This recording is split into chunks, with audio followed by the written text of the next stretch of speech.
Will a proper motorcycle maintenance ensure reliability? The honest answer is yes and no. It's a bit confusing, but in this video I'm gonna tell you why, and I'm gonna also show you what kind of maintenance I do to prevent problems or to ensure trouble-free trips. So if you have nothing to do, grab your favorite drink and stay with me.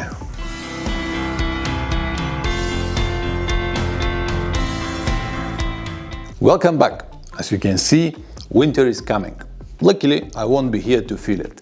Anyway, everything you do before the trip will help you during the trip. I'm sure that you have heard me saying this phrase before, but is it really possible to have a trouble-free trip with a motorcycle that is not so reliable? Well, not really, but with a proper maintenance during the ownership and maintenance done before the trip, you can minimize the risk significantly. You can ask me why I feel qualified to talk about it. I'm not a mechanic, right? Well, based on my previous experience, more than 35 years owning different motorcycles and cars, and also based on my two last motorcycles, the old Tenere 660 that I sold on 193,000 trouble-free kilometers, and my current Tenere on around 80,000 kilometers. By the way, these two motorcycles are very well documented with all of the miles on my YouTube channel. So all of this gives me the confidence to stay in front of you and tell you what I know. Recently, I made a video named "What Makes a Motorcycle Reliable?" If you haven't watched it, I highly recommend to go and watching it now before we continue with the information in this video. It will help you to understand the foundations of reliability for any motorcycle. Alright, let me now show you in practice what kind of maintenance I do to ensure trouble-free trips. The example will be my Tenere 700, but because the things that I do are more or less universal, they could be applied to any brand and model. The engine is the heart of the motorcycle. If it doesn't work, nothing else matters, right? Make sure that it works as it should. For that purpose, you have to go to a good motorcycle mechanic, someone who you trust and will not only take your money for nothing. The rest of the things are not so difficult, and you can easily learn how to do it by yourself, like oil change. On most of the models, it could be done for no more than half an hour. The oil change intervals may depend from model to model, but I will recommend you doing it a little bit more often. For example, the oil change intervals on my Tenere are 10,000 kilometers, but when I am at home, when I ride around, when I have access to good oils and quality spare parts like filters and so on, I change it every 5,000 kilometers, even though it's recommended 10,000. Alright, on very long trips, especially when you don't have access to good quality oils or filters, it's alright to change it once per 10,000 kilometers. But on the trips, usually we ride slowly, steady throttle, we don't have this so much acceleration, so the engine works on very low stress mode, if you understand what I mean. For example, on my trip to Magadan last year, I changed the oil 4 times altogether for 40,000 kilometers, but I haven't got any options to change it every 5,000 kilometers because I haven't got the oils with me.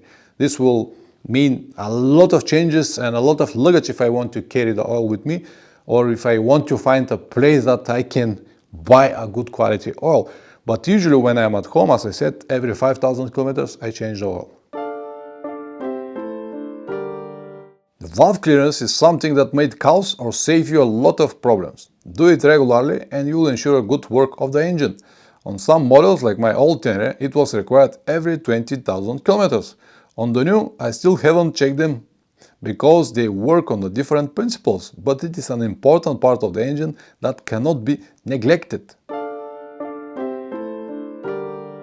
Clutch plates usually last around 80,000 kilometers, but if for any reason you burn them or you have some suspicions, change them before the trip. It is not that difficult procedure and almost everyone could do it.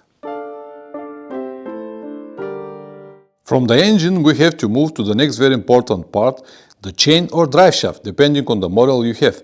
Each one has some pros and cons, and it is like forever battle between different owners. It doesn't matter what option you will have, it will require some maintenance. It is true that if you have a drive shaft, It will be once per 20, 50 or 100,000 kilometers, but you cannot eliminate it. As I said, each one of the options has some pros and cons. I'm gonna talk mostly about the chain and sprockets because I don't have my personal experience with drive shaft and I don't want to talk for something that I haven't experienced by myself. Well, I spray it once per day, usually when I stop riding, when the chain is still hot. At the moment, I use the chain spray from Motor-S. It says Adventure, and the difference between the one that says off-road is that this one has some sticky components inside.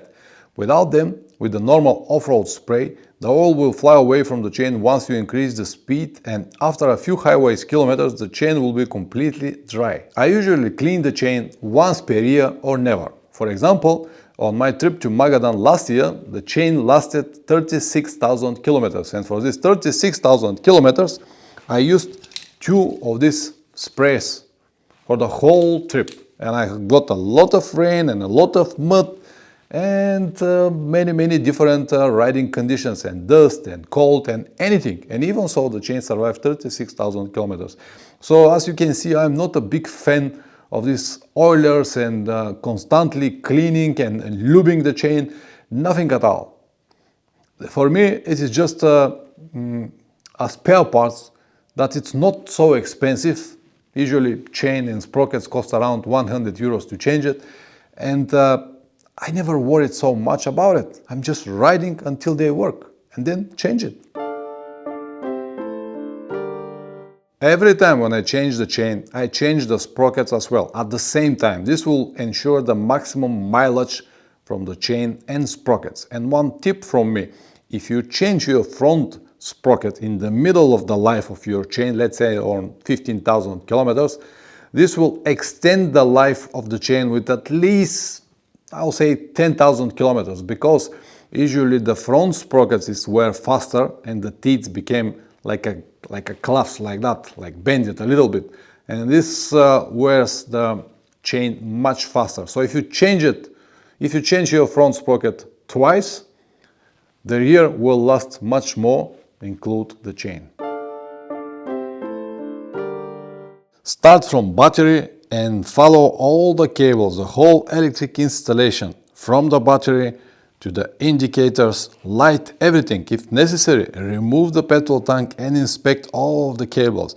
Are they in good condition? Make sure that the insulation is not compromised or anything like that. And as you can see now here, these are the tire brake levers that I keep here inside.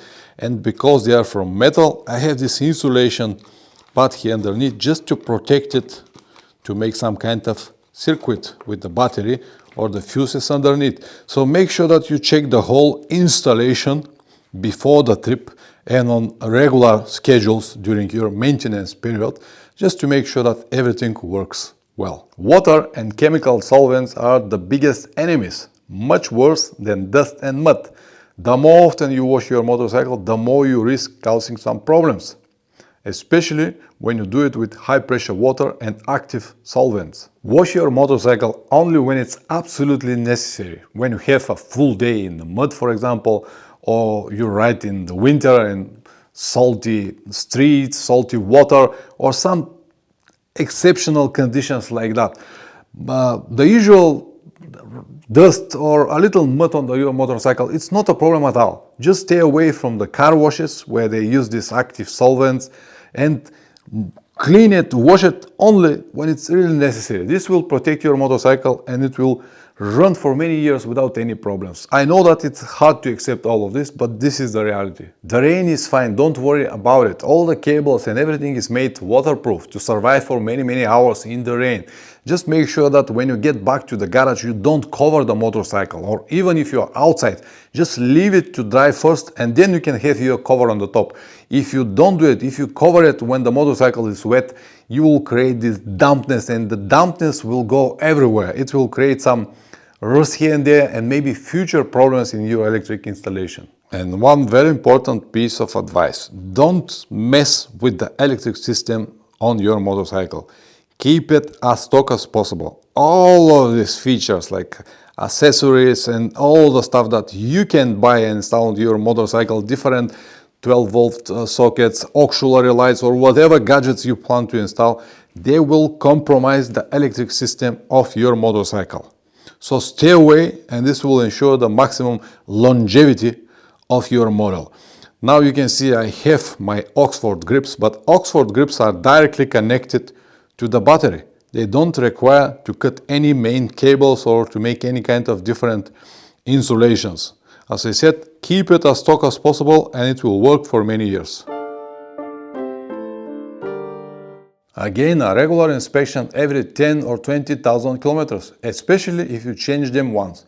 Usually, aftermarket parts do not last as long as the stock bearings. Also, when you wash your motorcycle, do it with low pressure water and never point it directly to the bearings. The same applies to the center column bearings. Make sure that the handlebar moves freely without any problems. You won't be able to run much if I grab your throat like that and prevent you from breathing, right? The same applies to your motorcycle. Make sure that the air filter is always clean. As you can see, I have K&N filter, also this Twin & Air pre-filter.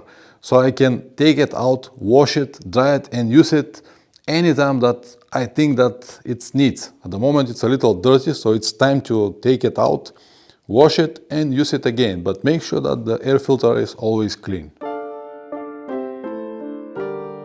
Checks are pointless unless you have some kind of technical problems. Usually, spark plugs need to be changed every 20,000 kilometers, but it's not strictly like that, because last year I have done 40,000 kilometers on my trip to Magadan, and I changed the plugs before I go, and I changed them once again when I came back, and guess what? They were absolutely in the specifications. Yeah, that the gaps were a little bit longer, but they were still working fine. So you don't need to worry about it so much. Just change them before the trip and you'll be alright. And also, as you can see, the access to my spark plugs is very difficult, almost impossible on the road. That's why I prefer to change them before the trip. Use only original or organic brake pads. You can have sintered version if you ride a lot of off-road, but they will eat your rotor much faster. So that's why I will recommend to stay with organic brake pads. Also, make sure that at least after 2 or 3 brake pads, you remove the whole brake caliper and clean the pistons inside, because sometimes they collect a lot of dust, and this might be a problem in long term. That's why after 2-3 changes that you can do from here, you have to remove the whole brake caliper and clean it properly. About the brake fluids, you don't have to change it every year as they recommend it, especially if you don't have ABS.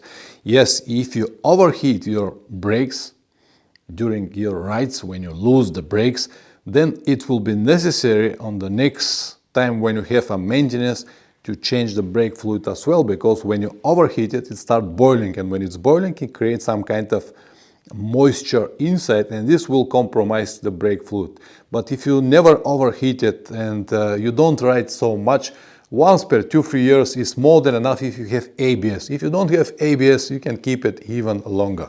Of course, you have to inspect the brake lines, reservoirs as well, rear and front. And if you notice some kind of wearing process or cracks, or if they have some compromised connections, change them. The same with the brake reservoir here. Just check everything. If it's leak or if it's cracked, you have to check it. But this is something that it's need to be done on a regular basis. About the antifreeze, it's more or less the same. If you never overheated your motorcycle, if you use a good quality antifreeze, it is more than enough to change it once per 5 years. I know that many will recommend maximum 2 years, but believe me, it is fine. I changed the antifreeze on my old Tenere first time on 160,000 kilometers, and it was absolutely fine with all the specifications. So once again, if you never overheat the engine, and if you use a good quality antifreeze, it's fine to change it once per 2, 3, 5 years. Make sure that it works properly. I know that pump sounds like a better option and you'll have much softer clutch and so on, but if it's brakes, you'll be left with nothing. That's why I think that for adventure motorcycle, the better option is going to be a clutch cable, because you can change it anytime. As you can see, I even have a spare here with me, so I can change it for less than 10 minutes if I have to. Levers are attached through a big bolt and nut, but inside it has a washer that during the years this washer or the bed wears and the levers start moving in other directions. This itself pulls the cable at a different angle, and it is the reason for the cable cut. A regular check and change if necessary prevent this problem. It is more or less the same with the brake pedal and gear shift. There is no cable to cut, but if the washer wears, they might jump or not work properly. Check and lubrication from time to time will help. Pipes, muffler, catalytic converter, brackets and bolts. Make sure that they are all in good condition and works as they should. Pay attention to the rubber damper or dampers that they mounted between the exhaust and the frame on the motorcycle. Without them, all vibrations will be very noticeable. Also keep the dB killer inside of the muffler. In many cities, especially around Europe, you might receive a big fine if you ride without it. Suspension usually is not for everyone, and if you don't have the skills, I would recommend going to a specialist. No matter what forks you have, upside down or conventional, it will require an oil change regularly. How often? Depends on your riding style. I change mine before every long trip to ensure trouble-free kilometers, but you have to do it at least once per 2 years. These neoprene socks are a very good option to prevent many problems. That's why I have them.